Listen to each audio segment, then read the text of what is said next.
Já conheço o pastor Denilson há alguns anos. Bruno, então, a gente tocava junto há muito tempo, né? Muitos anos. Não vou dizer quanto tempo também, para você não achar que eu tenho muita idade aí, e nem achar que o Bruno é velho, porque ele não é. Ele é um eterno jovem, foi assim que eu conheci desde quando ele era jovem. Tá bom? Então, Bruno, grande amizade há muito tempo, muitos aqui também conheço bastante tempo. Alessandra, Bia, Gabriel, quem mais? Um monte de gente por aqui. Galera muito boa, e é bom retornar a essa casa aqui. E tem uma curiosidade, cadê o professor da EBD que estava aqui? É professor da EBD? Ah, professor da EBD, corta um dobrado aí, né? Cada pergunta que vem, também sou professor da EBD, curiosamente comecei dando aula aqui, olha só, estava somando aqui um tempo na classe de jovens, né? E aí tive a oportunidade de somar aqui com a galera um tempo. E de lá para cá nunca parei. Eu acho que isso foi 2017, por aí. Então faça as contas aí. Amo escola bíblica dominical. Se você está sentado e está faltando na escola bíblica dominical, essa palavra é para você hoje. Segura aí essa palavra. Você precisa vir na escola bíblica dominical. Amém? Olha aí, o professor da EBD agradece, o pastor agradece, todo mundo agradece. Gente, eu sou seminarista, não sou o pastor da igreja, tá? Deixa eu salvar meu pastor aqui. O pastor da igreja é o pastor Diego Lemos. Eu sou seminarista da igreja, faço seminário lá no Seminário Batista do Sul. Vou agora para o 4º período, começa segunda-feira, orem por mim. Tijuca não é perto, né? Morar em Bangu, estudar na Tijuca, trabalhar no centro, enfim, imagina como é que é a vida. Mas louvo a Deus por ver que essa igreja segue firme no evangelho, segue firme na pregação da palavra, com jovens aqui, com adolescentes, isso é muito bom. Eu sou casado com a Beatriz deve chegar aí no finalzinho, ela é ministra de música lá na Igreja Batista em Padre Miguel, e está lá tocando no Congresso da Terceira Idade. E os jovens estão tocando lá no Congresso da Terceira Idade, então por isso que hoje, até o momento, eu estou sozinho, mas daqui a pouco eles devem chegar por aí. E é um prazer enorme estar com vocês aqui, e eu mencionei o Seminário do Sul. Outra coisa, a minha esposa foi membro aqui também, durante um tempo, alguns aqui devem se recordar dela, a Bia. E aí, falando sobre o seminário, quero te contar uma história. Certo dia, estava eu saindo do seminário junto com mais 2 amigos, um dirigindo o carro, eu ao lado dele no carona e mais um colega atrás. Esse colega, ele geralmente é o atrasado da carona. Tem alguém aqui que atrasa para pegar a carona? Não, né? Todo mundo crê. Olha aí, ó, já estão dizendo aí. Gente, esse amigo sempre atrasava para pegar a carona. Eis que nesse dia, o nosso amigo que dirigiu o carro falou assim: naquela blitz que a gente sempre passa na frente da UPP, vão parar a gente hoje. Falei, que isso, rapaz, não fala um negócio desse, não. E a gente sempre passava e dava tudo certo. Mas nesse dia ele atrasou. E quando chegou na blitz, adivinha quem foi parado? Um carro com 3 seminaristas, misericórdia, 2 de teologia e 1 de música. O de música eu sempre errado. Estava lá no carona lá atrás e a gente foi parado pela polícia. Desce todo mundo do carro, vamos revistar o carro. Abre porta-luva, tudo certo. Abre porta-malas, tudo certo. Vamos ver a mochila de todo mundo. Tudo ok, todo mundo crente. Estão vindo da onde? A gente está vindo do seminário, acabamos de sair do culto, tudo certo. Documento de todo mundo? Pois não. Documento. O que estava dirigindo o carro? Documento. E o seminarista de música? Perdeu os documentos. E aí? Como é que prova que é ele? E aí, a gente olha um para o outro, não é possível que tu está sem tua identidade, nem uma carteira de motorista digital aí, não tem, não tem. Tinha nada, nada. Ele, um completo indigente, ninguém sabia quem era. Me fugiu até o nome dele aqui, brincadeira. Dudu estava conosco. E aí, como é que prova que Dudu é Dudu? E, rapaz, fala o número do CPF. Esqueceu o CPF. Gente, nem o RG ele lembrava, nada. E aí, policial, posso mandar mensagem para não sei quem para ver se acha para mim um número de CPF? Gente, ele teve que mandar mensagem para uma opção de gente para poder identificar o número do CPF dele, para a gente poder ser liberado daquela blitz. Daqui a pouco passa um carro de seminaristas. Fala aí, Evandro. Fala aí, fulano. Meu Deus do céu, amanhã eu vou virar piada no seminário. Mas dizer que a gente era seminarista não resolveu o problema. Eis que daqui a pouco passa um carro com o nosso professor de teologia sistemática. Passou, policial, caiu, em nome de Jesus vai dar tudo certo. Ó, são meus alunos, hein? Não resolveu o problema também. Nenhuma dessas credenciais foi uma saída para nós. Depois de muito tempo, conseguimos arrumar o CPF do bendito. Foi feita a investigação se não tinha nenhum mandado de prisão contra a gente. E eu dei graças a Deus que também não tinha contra o nosso amigo. Mas aquele carro de seminarista dos nossos colegas que passou por nós não resolveu o problema. O professor dizer que era o nosso professor não resolveu o problema. A gente dizer que era seminarista não resolveu o problema. Depois de muita busca é que apareceu o CPF do nosso colega de um jeito inusitado. Ele mandou mensagem, não sei se foi para namorado ou para uma tia, um negócio assim. Mas alguém achou o CPF dele. E eu tive a sensação, confesso para vocês, de que a gente ia ficar um pouco agarrado naquela blitz até descobrir quem era de fato o Dudu. Porque dizer que era Dudu não resolvia muita coisa. Você já se viu em situações na vida em que você se deparou com um beco sem saída? Parece que não tem solução para aquilo que você está passando?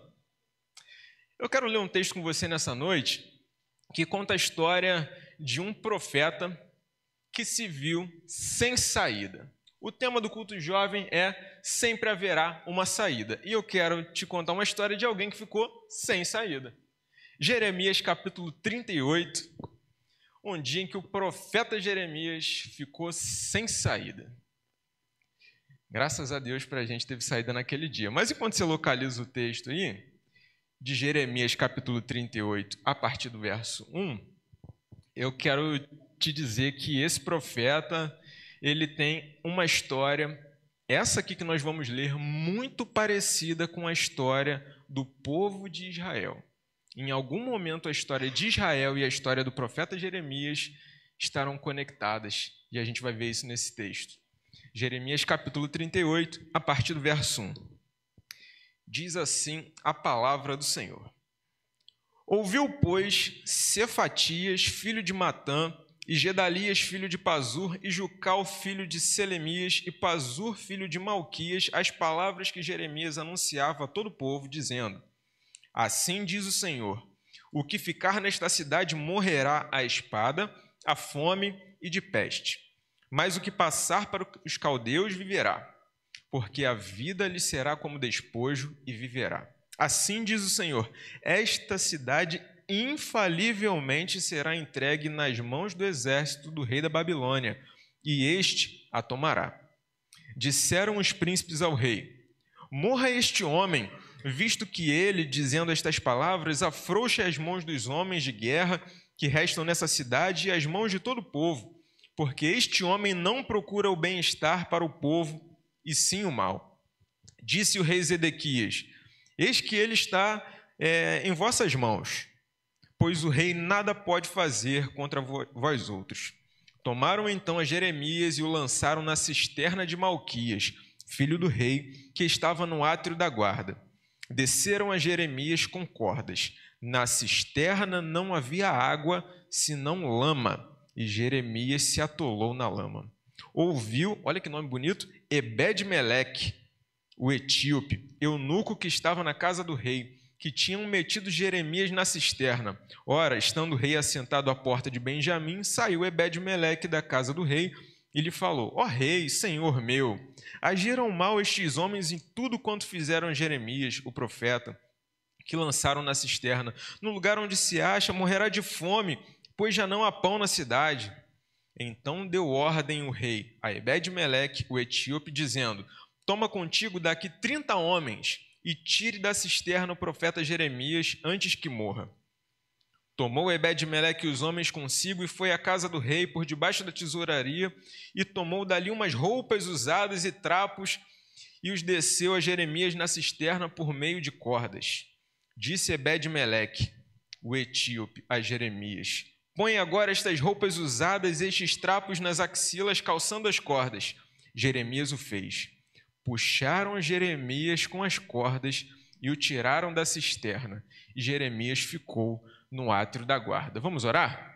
Senhor, obrigado porque nós estamos aqui na tua casa, nesse culto jovem tão abençoado, já cantamos louvores ao Senhor, já oramos, já conversamos um pouco a respeito de amizade e te agradeço, Pai, porque nesse tempo também temos a oportunidade de ler a tua palavra, temos a oportunidade de ser ministrados pelo Senhor através daquilo que o Senhor já disse na tua palavra, Pai. Fala conosco nessa noite, que teu Espírito possa falar profundamente aos nossos corações, e que tudo aquilo que o Senhor deseja nos ensinar possa fazer morada no nosso coração. Em nome de Jesus, amém. Deixa eu te dizer algumas curiosidades sobre esse texto. Primeira delas, olha aí o versículo 2 do capítulo 38. Você que está com a sua Bíblia, ou se você puder acompanhar no texto que vai ser projetado. 38, versículo 2. A mensagem do Jeremias era para que o povo se entregasse aos seus inimigos. Olha que mensagem esquisita. O que resolvia o problema do povo naquele momento era se entregar aos seus inimigos. Mas que mensagem esquisita é essa? Como é que Deus quer que o povo faça esse tipo de coisa? Deus levantou Jeremias para dizer para o povo, vocês têm que se entregar aos babilônios. Esquisito, né? A ponto de aqueles principais ali de Israel chegarem para o rei e dizerem, o rei, ele está falando coisa esquisita. Na verdade, ele está querendo o mal dos nossos homens de guerra que estão por aqui. E esse homem tem que morrer. Vamos dar um jeito nisso aqui? Vamos jogar onde? Jogou ele na cisterna. Não sei se todo mundo aqui sabe o que é uma cisterna. Todo mundo sabe o que é uma cisterna aqui? Tipo uma caixa d'água subterrânea, no chão. Ok? Todo mundo comigo? Tipo um poço, um negócio assim. Então tem uma entrada ali. Nós não temos muitas informações se a cisterna dessa época era do mesmo jeito que são as cisternas hoje em dia, bem largas e com uma entrada pequena por cima, mas vamos entender que ela tinha uma boca grande e era bem funda, para armazenar bastante água ali. O texto vai dizer que não tinha água, mas tinha o que no fundo da cisterna? Você que leu o texto aí. Não tinha água, mas tinha lama. Muito bem. E olha que coisa. Tinha um castigo específico para o povo, se o povo não se entregasse. Dá uma olhadinha no versículo 2. O texto diz, o que ficar nessa cidade morrerá à espada, à fome ou de peste. Você sabe que a Bíblia não foi escrita originalmente em língua portuguesa. Você já deve ter ouvido isso aí no culto ou na EBD, já deve ter ouvido aí que tem texto em grego, tem texto em hebraico. E quando a gente vê fome, espada, peste, para a gente parece assim algo muito, muito simples. Mas para quem ouviu isso, essas palavras começavam praticamente todas do mesmo jeito e elas rimavam. Então era muito fácil de memorizar essa profecia. Então, quando Jeremias fala sobre isso com o povo, era fácil de eles terem na mente que eles deveriam, na verdade, obedecer, porque se eles não obedecessem, eles sofreriam o castigo que estava escrito aqui. E olha só que outra coisa interessante, no versículo 5, veja bem o que diz o texto. O rei Zedequias diz, eis que ele está nas vossas mãos, pois o rei nada pode contra vós outros. Os principais do povo chegaram para o rei e o rei disse que não podia fazer nada. Como assim o rei disse que não podia fazer nada? Ele não é autoridade máxima no reino? Por que o rei não pode fazer nada? Gente, o negócio estava tão ruim em Israel que o rei não estava mandando nem muita coisa mais. Na verdade, aqueles principais do reino que chegaram é que tinham mais influência do que o próprio rei. Tanto que eles recomendam aquilo para o rei e o rei diz, infelizmente eu não posso fazer muita coisa não. A profecia não disse que os babilônios tomariam Israel? E você que é leitor de Bíblia sabe que isso aconteceu. Inclusive, alguns jovens muito inteligentes e muito capacitados daquela época foram levados para a Babilônia para aprender a ciência deles. Você lembra o nome de um jovem muito famoso que foi levado para a Babilônia? O profeta Daniel. Sim, Daniel é contemporâneo de tudo isso que acontece aqui. Quando os babilônios tomam a cidade, eles levam justamente o profeta Daniel e alguns outros de seus amigos. Olha que coisa interessante para o dia do amigo. Os seus amigos aí naquela furada indo para a Babilônia. Você consegue perceber então que a situação de Israel não estava muito boa nesse tempo? E Jeremias, coitado, falando a verdade, foi lançado numa cisterna. Como é que sai daquele negócio? Mas será então que não tinha saída para Israel? Será que não tinha saída para Jeremias? Bom, na verdade, tinha saída sim. E através desse texto, eu gostaria de aprender com você algumas lições a respeito de o que fazer quando não há saída ou quando aos nossos olhos parece que não há saída. Dê uma olhada comigo no versículo 2. Assim diz o Senhor: o que ficar nesta cidade morrerá à espada, à fome e de peste. Mas o que passar para os caldeus viverá, porque a vida lhe será como despojo e viverá. Eu quero te dizer, nesse primeiro momento, é que no fundo do poço só nos resta a fé. E eu não quero mostrar a fé para você como um último recurso. Tem muita gente que considera que a fé é a última coisa que você vai se preocupar. Quando eu não consigo fazer mais nada, quando o dinheiro acaba, quando dá tudo errado, aí eu lembro que Deus existe. Deus, socorro. Sabe aquela coisa que dizem assim, que na hora do desespero não tem ateu, né? É ateu até você passar por uma barra pesada. E aí, ai meu Deus! E aí todo mundo lembra de Deus na hora, né? Pois muito bem. Eu quero dizer para você nessa noite que no fundo do poço só nos resta a fé. Literalmente, Jeremias estava no fundo do poço, mas o povo de Israel não estava enxergando que eles também estavam no fundo do poço. A história de Israel e a história de Jeremias começam a se conectar justamente aqui. Jeremias não estava no fundo do poço à toa. Ele chega no fundo do poço diferentemente de Israel. Alguém aqui pega trem para ir para o trabalho? Alguém tem esse privilégio aí de pegar trem? Ah, esse privilégio. Gente, quem não anda de trem tem que experimentar esse privilégio para ir trabalhar de expresso, trem expresso para a Central do Brasil. É uma maravilha, você vai se sentir muito bem, não vai se sentir só. Mas tem determinados momentos que você está ali dentro do trem, e aí você precisa experimentar isso. O seu trem, assim, você começa a criar uma relação de afeto com Santa Cruz. Você começa a criar uma relação de afeto. E aí vai chegando próximo à Central do Brasil, às vezes vem emparelhando do seu lado um Japeri. E aí o pessoal do Santa Cruz já começa a olhar assim para o Japeri, o pessoal do Japeri olha para o pessoal do Santa Cruz, ninguém se gosta muito, todo mundo é passageiro, mas ninguém muito que, né, sabe aquela coisa que não se bica, não dá muito certo. Santa Cruz é Santa Cruz, Japeri é Japeri, e cada um no seu quadrado. Mas, apesar de ambos virem de lugares diferentes, vão chegar onde? Na Central do Brasil. Circulam mais pessoas no horário do rush na Central do Brasil do que no município inteiro de Itabirito, em Minas Gerais. Você sabe onde fica Itabirito? Interior de Minas Gerais. 58 mil habitantes. Passam mais de 58 mil pessoas por dia na Central do Brasil. Olha que experiência maravilhosa que você está perdendo. Mas em algum momento o Santa Cruz e o Japeri vão emparelhar. Eles vêm de lugares diferentes, mas vão chegar na Central do Brasil. Veja bem, como é que Jeremias vai parar no fundo do poço? Por falar a verdade. E como é que Israel chega ao fundo do poço? Se desviando cada vez mais do Senhor. Em muitos momentos, o povo de Israel começou a adorar outros deuses. Você tem frequentemente a citação de uma divindade chamada Baal. Depois você pergunta lá para o seu professor da EBD quem que foi Baal, pergunta para o pastor, dá trabalho para o professor lá. Quem é que esse tal de Baal aí? Vai ter o prazer de responder, não vai? Não está nem olhando para mim que ele já sabe que vai ter trabalho essa noite. Mas começaram a adorar outros deuses, começaram a se corromper, começaram a ter práticas que eram contrárias à lei do Senhor. E por conta disso, Deus já tinha avisado, irremediavelmente, infalivelmente, não tem jeito, vocês vão cair diante dos babilônios. Os israelitas e também Jeremias chegaram no fundo do poço, vindo de lugares diferentes. Coisas difíceis, o dia mau chega para justos e para injustos.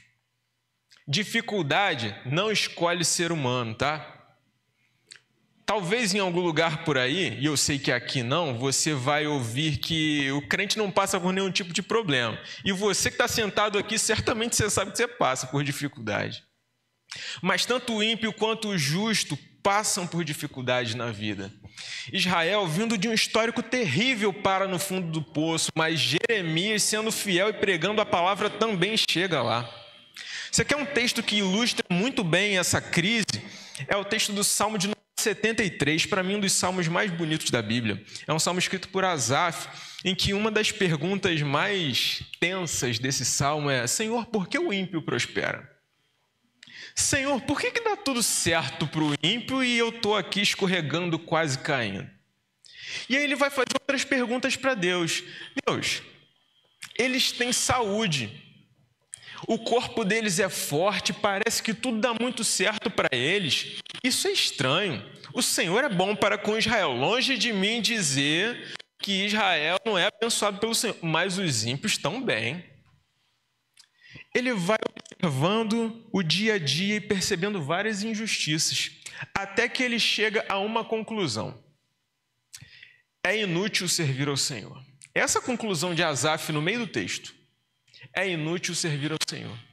Lá pelo versículo 17, tem uma coisa muito interessante. Ele vai dizer: até que eu entrei no santuário do Senhor e vi qual seria o destino dos ímpios. Enquanto os olhos dele estavam voltados para as injustiças, para aquilo que os olhos dele classificavam como injustiça, ele teve inveja do ímpio. Ele achou que estava dando tudo certo para o ímpio, mas na verdade, quando ele se achega à presença do Senhor, ele tem certeza de que o destino terrível do ímpio já está traçado. E ele vai concluir de maneira muito bonita no versículo 26. O meu corpo e o meu coração podem desfalecer, mas o Senhor é a força do meu coração e a minha porção ou a minha herança para sempre. Ainda que, olhando para a minha vida e passando por muitas dificuldades, eu me encontre numa situação difícil, o Senhor é a força do meu coração e a minha herança para sempre. Dificuldades chegam para nós numa situação em que nós estamos firmes com o Senhor, e também chegam para aqueles que estão longe do Senhor. É justamente aqui que a história de Jeremias e a história do povo de Israel vão se conectar. Inclusive, o próprio rei Zedequias é considerado como alguém que estava atolado na lama. Olha só que coisa interessante. Quem é que estava atolado na lama também? Jeremias, que estava falando a verdade vinda do Senhor. Quando estivermos no fundo do poço e quando a dificuldade se abater sobre nós, a fé precisa nos sustentar. A fé no único que pode nos sustentar. Enquanto a nossa fé estiver depositada em qualquer outra coisa que não for o Senhor, a nossa fé será baseada em coisas que perecem, em coisas que não vão te trazer segurança. Mas o único que pode trazer segurança para o teu coração é Jesus Cristo. O único que pode te sustentar no dia mau é Jesus Cristo. E tem gente que vai basear a sua fé no dinheiro. Tem gente que vai basear a sua fé na influência que tem. Tem gente que vai basear a sua fé nos contatos que tem. Tem gente que vai basear a sua fé na própria força, na força do próprio braço. E quando isso tudo falha, aí essas pessoas vão perceber que colocaram a fé em coisas erradas. No dia mau, onde está a sua fé? Quando não te parece haver saída, onde está a sua fé? Eu recomendo fortemente, assim como o texto bíblico, que a sua fé esteja no Senhor, pois é o único que pode te sustentar. Abro aspas citando uma canção. Olha o que eu me tornei sem precisar de vocês. A mente é de um sábio e a coroa é de rei. Tudo que eu quero eu tenho. Mas é disso que eu preciso. A saúde dos meus pais, felicidade dos meus filhos.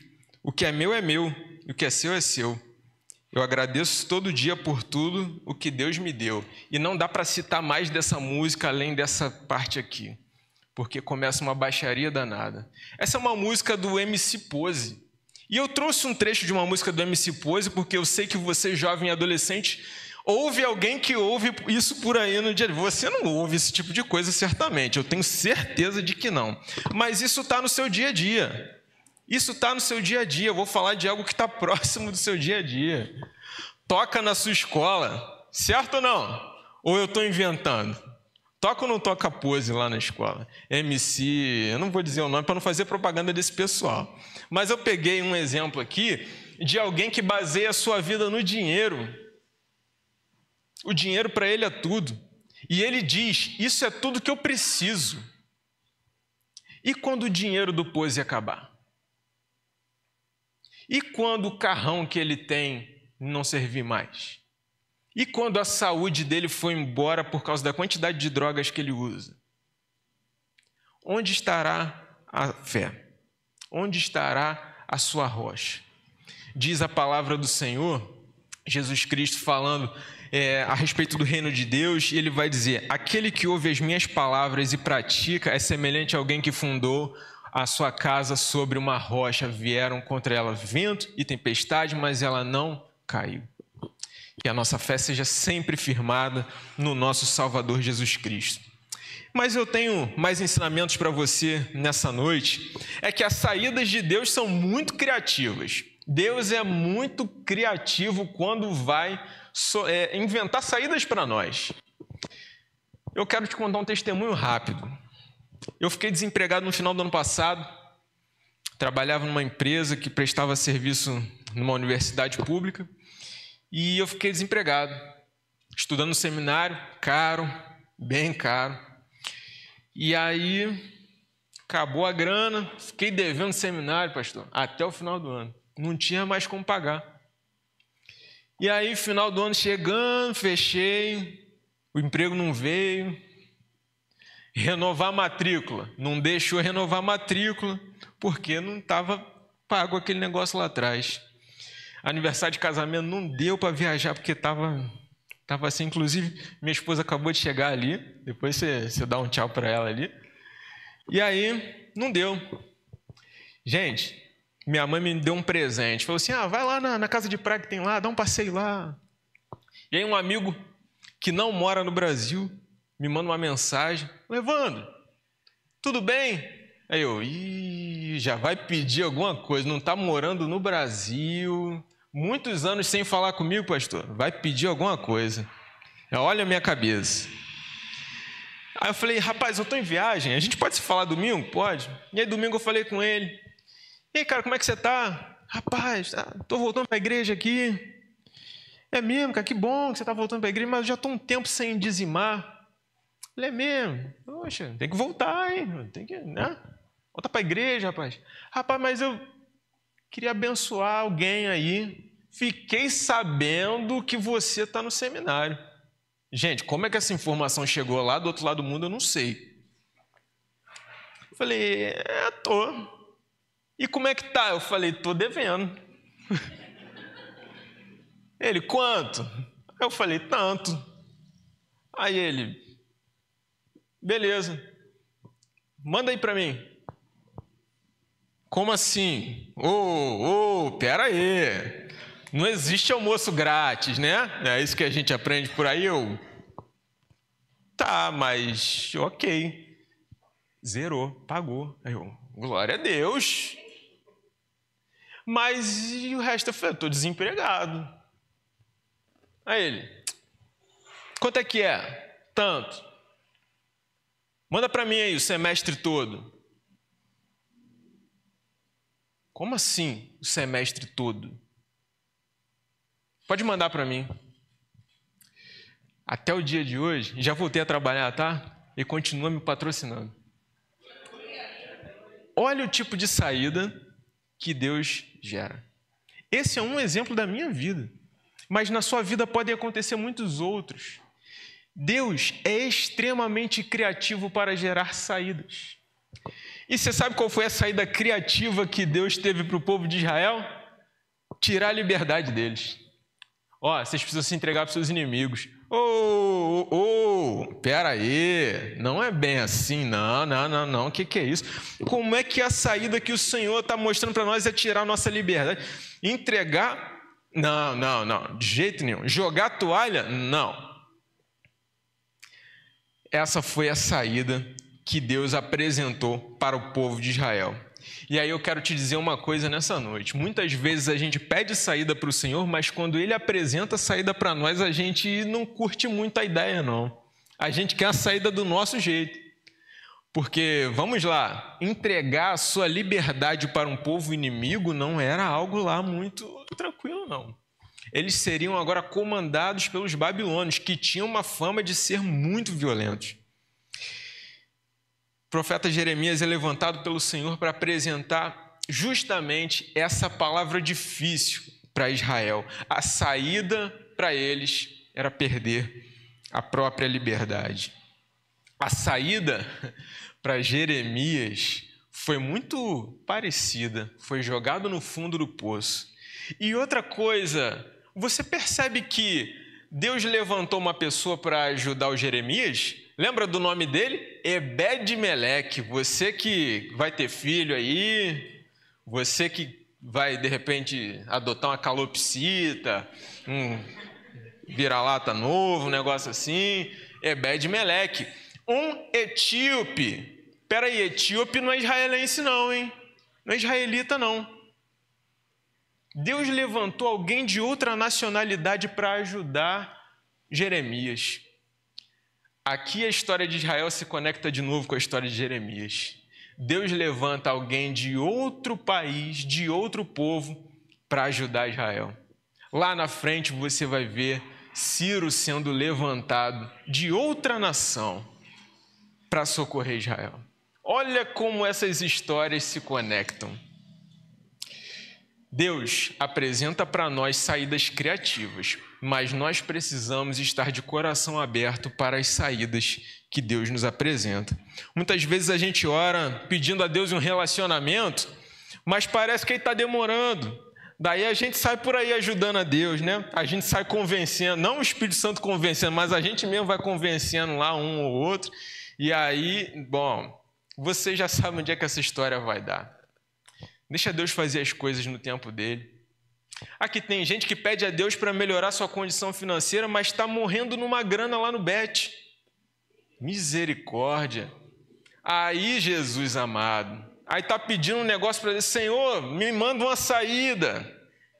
Eu me lembro lá no pré-militar, quando eu estudava, e aí, professor, eu não entendi a saída aí dessa questão. Aí ele parava, abria a porta, toda a aula era isso. Aqui a saída, meu filho, pode ir embora. Era ridículo. Mas ele queria mostrar para nós que a vida não era muito fácil. Eu não entendi a saída está aqui, é essa. Às vezes a saída para nós vai ser um pouco dolorosa. Às vezes a saída para nós vai ser um pouco além do tempo que você esperava. Mas se Deus tem te apresentado uma saída, faça do jeito dele. Eu repito para você nessa noite, se Deus tem te apresentado uma saída, faça do jeito dele. A saída é para você, é para te abençoar, mas ela não necessariamente é do jeito que você quer.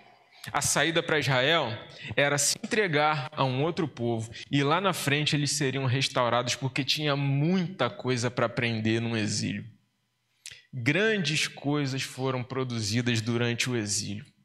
Inclusive, Daniel foi um dos grandes personagens do exílio babilônico. Deus tem te apresentado saídas que talvez você não está concordando muito com ele. Eu recomendo fortemente a você que concorde com ele. Porque, assim como foi apresentado para Israel, tem consequência para caso você desobedeça. E essas consequências não são lá muito boas. Recomendo para você é que mantenha a sua fé e que também aceite de coração aberto e viva e confie nas saídas que Deus tem apresentado a você. E um último ensinamento está ali a partir do versículo 14. O texto fecha ali no versículo 13, dizendo que Jeremias foi tirado daquele poço com os trapos, com umas roupas, negócio tipo Rapunzel, assim, sabe? É Rapunzel que foi tirado lá do negócio com negócio amarrado? Eu não entendo muito de conto de fadas, não, mas você entendeu. Se for outra princesa aí, você me perdoe, tá? Mas alguma princesa que foi tirada lá com umas roupas todas amarradas, né? Um negócio semelhante a esse. E aí foi tirado de lá, o rei chama ele de volta. E aí, peraí, eu fui jogado no buraco por causa da mensagem que eu falei. O rei me chama de volta, eu vou falar a mesma mensagem? Se o que me jogou no buraco foi a mensagem, se eu sair do buraco eu vou falar a mesma coisa? Olha, Jeremias foi corajoso de falar a mesma mensagem. Mas eu não sei se eu e você no mesmo lugar teríamos a mesma coragem. Deixa eu te dizer uma coisa. É que mesmo vivendo uma situação ainda de risco, Jeremias pregou a mesma mensagem para o rei, com o risco de perder a sua vida. Sabe, quando Deus nos apresenta saídas, nós ficamos muito felizes. Dá tudo certo, glória a Deus, passei naquela provação que estava difícil. E aí, às vezes, a gente começa num processo de afastamento gradual quando a bênção já chega. Às vezes, a gente, quando está vivendo aquele momento de prova tão intensa, tão dura, a gente ora, hora de manhã, hora de tarde, hora de noite, hora de madrugada, faz propósito, faz jejum, faz tudo. A bênção chega e a gente começa a relaxar. A gente já não ora mais manhã, tarde e noite. A gente já não corre mais tanto atrás, Divina EBD sempre. A gente que estava ali naquele ritmo de oração, de buscar o Senhor, Deus, eu vou fazer aqui um propósito de um jejum, não sei. A gente começa a relaxar, a bênção começa a ficar confortável na nossa vida. E aí daqui a pouco aquela saída começa a virar um negócio que você se acostumou. Eu quero te dizer uma coisa muito importante nessa noite. Ainda que a saída te deixe confortável, nunca esqueça de estar firme na verdade. Deus está conosco nos momentos difíceis, certamente. Mas Deus também está conosco nos momentos fáceis. E é aí que muitas vezes a gente dá uma resvalada. É muitas vezes nesses momentos em que a gente começa a ficar meio morno com o Senhor. A gente começa a relaxar. Jeremias foi ao rei e pregou a mesma mensagem. Eu digo para você que a Babilônia tomou Israel, mas de ordem do rei Nabucodonosor, Jeremias foi poupado. Ele se manteve firme e, além da saída da cisterna, uma saída para a sua própria vida foi providenciada pelo Senhor. Ele se manteve firme na verdade. Eu recomendo fortemente a você que mantenha sua fé no Senhor no dia mau, na luta. Aquilo que o Senhor apresentar para você de saída, aceite. É o melhor para você. Mas quando a saída chegar, nunca esqueça do Senhor. Eu quero te propor um tempo de reflexão nesse momento. Você jovem, você adolescente, você adulto, idoso que veio aqui hoje para ouvir a palavra do Senhor com esse tema maravilhoso. Sempre haverá uma saída. E o Senhor proporciona a saída para nós.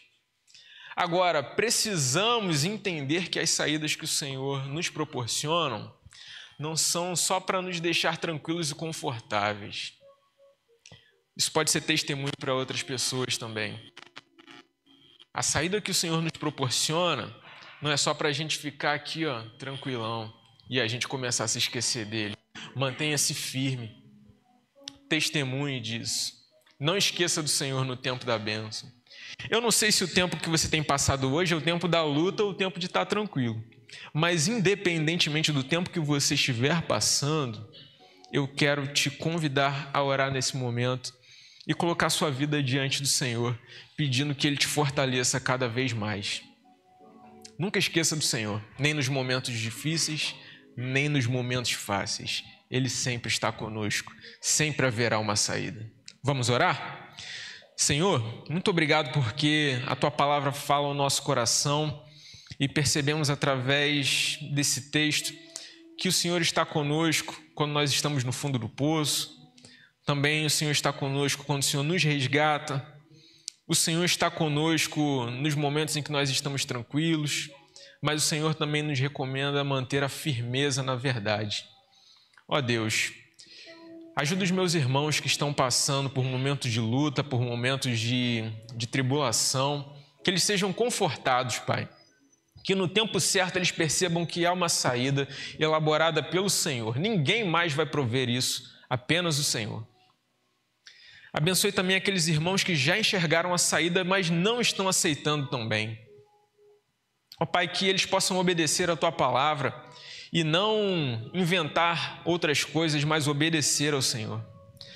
Pai, abençoa aqueles meus irmãos que já encontraram a saída, Pai.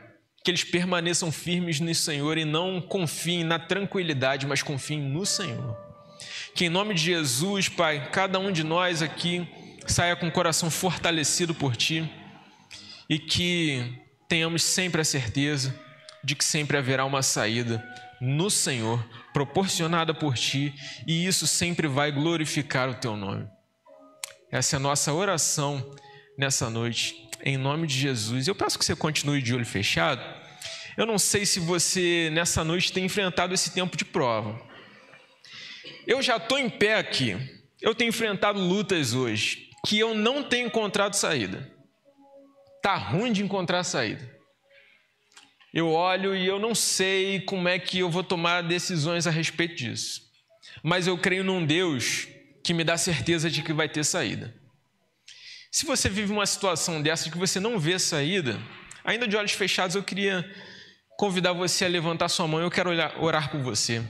Eu não sei se você tem enfrentado situações em casa, situações financeiras, situações no trabalho, um desemprego, uma luta familiar, mas se você não vê saída, eu quero orar por você nessa noite.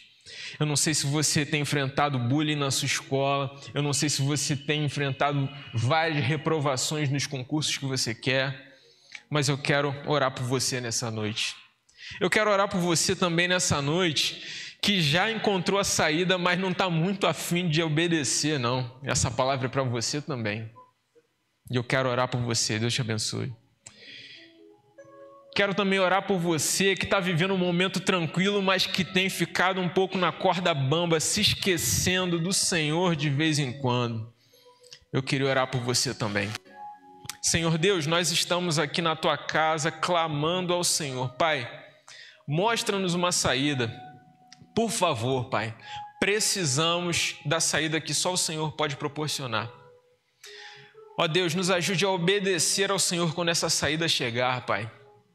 E em nome de Jesus, que nós não nos esqueçamos do Senhor quando estivermos tranquilos, Pai. Que permaneçamos firmes na verdade. Ó Deus, mostra-te, Pai, a nós como aquele que proporciona a saída, Pai. Como foi com Jeremias, como foi com o povo de Israel, faça na nossa vida também, Pai.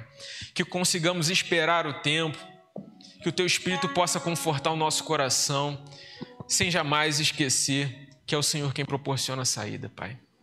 Muito obrigado, sustenta os meus irmãos, essa irmã que levantou a mão, que em nome de Jesus o Senhor possa trazer o conforto, Pai, ao coração e ao conforto o coração de todos os que estão aqui, Pai. Obrigado por tudo que o Senhor tem feito em nossas vidas. Nós agradecemos ao Senhor. Em nome de Jesus. Amém.